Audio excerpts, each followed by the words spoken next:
Alors, donc, cette limite à calculer, il faut déjà se demander si on est dans une forme indéterminée ou pas, et si on est dans l'ensemble de définitions. Rappelez-vous que le logarithme népérien ne va être calculable que pour des nombres qui sont positifs, et si l'ensemble de définition de cette fonction-là n'est pas proche de moins l'infini, ne contient pas moins l'infini à ses bornes, c'est terminé. L'exercice, c'est même pas la peine de le faire, la limite à moins l'infini n'existera pas. C'est bien clair pour tout le monde, ça? La définition, il est un peu tordu.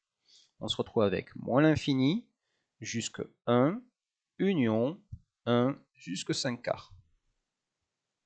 D'accord?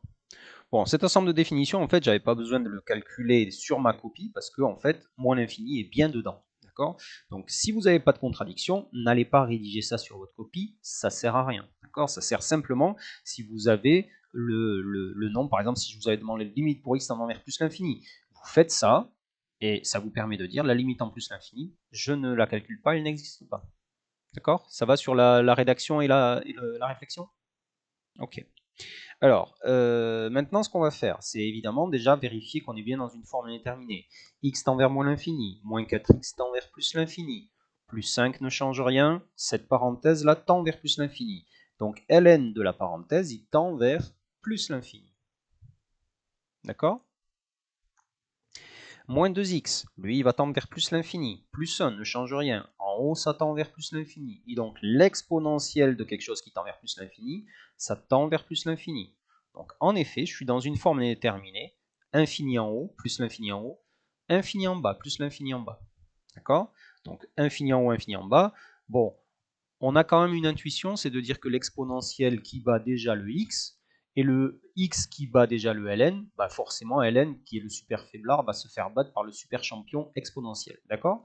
Mais ça, on ne peut pas l'écrire comme ça. Ne l'écrivez, ne le pensez même pas comme ça quand vous êtes face à vos copies de bac. D'accord?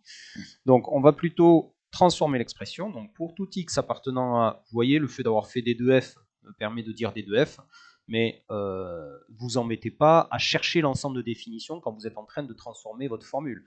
Vous écrivez pour tout x appartenant à d2f. On se fiche de savoir quel est l'ensemble de définitions si on vous demande juste la limite. D'accord? Vous pouvez rédiger que ça, et d2f, bah, vous ne le connaissez pas, mais ça ne pose aucun problème pour résoudre l'exercice. Ok? Donc, on va transformer notre exponentielle moins 2x plus 1 sur ln de moins 4x plus 5 en des limites, puisque ça c'est une forme indéterminée, hein, on va le transformer en des limites qu'on sait calculer. Alors, ce n'est pas la seule chose qui fonctionne, hein,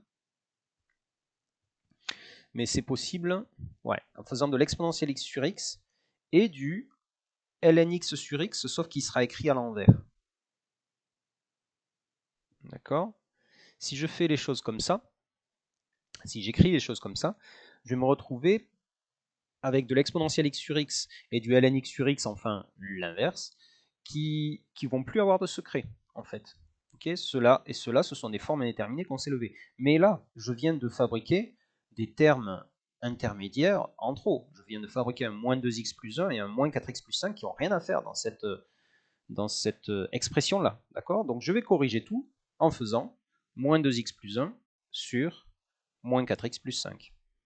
Du coup, je me retrouve avec trois parenthèses.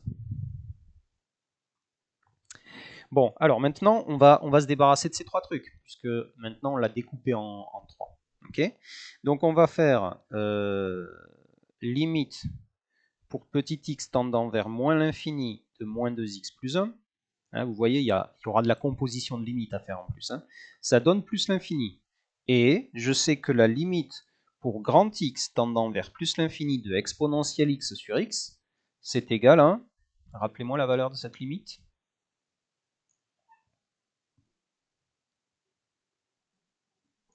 c'est plus l'infini. Hein, l'exponentielle gagne. Hein. Donc, voilà ma première limite, la première parenthèse rose là, de exponentielle moins 2x plus 1 sur moins 2x plus 1, ça y est, c'est levé, c'est plus une forme indéterminée, ça fait plus l'infini. D'accord? Donc ça, c'est pour ça. Ok?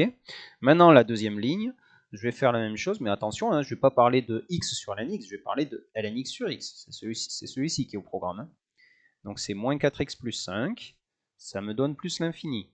Et la limite pour grand X tendant vers plus l'infini de ln x sur x. Alors c'est quoi cette limite-là?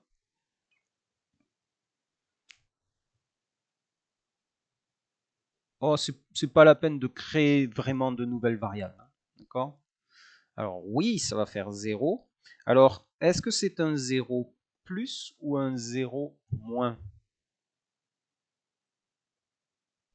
Pour le savoir, hein, ln x tend vers plus l'infini.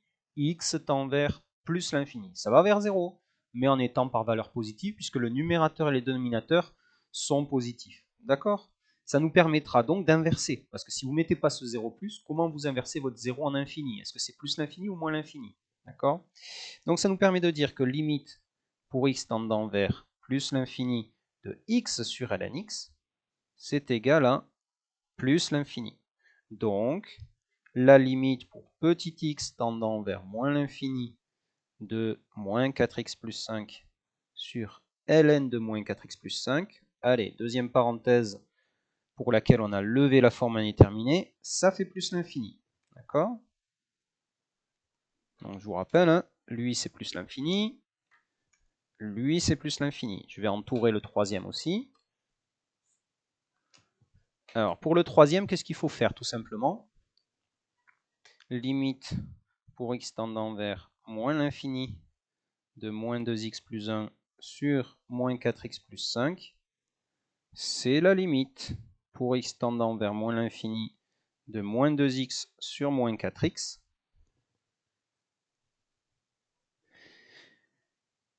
Et cette limite-là, ça fait 1/2. Donc vous avez les trois limites. Alors, ça c'est plus l'infini, ça c'est plus l'infini, ça c'est 1/2. Bon, ben la limite de votre fonction, hein. Donc limite pour x tendant vers moins l'infini de f de x, vous aurez compris que ce sera le produit des trois, et ça vous fera plus l'infini. D'accord ?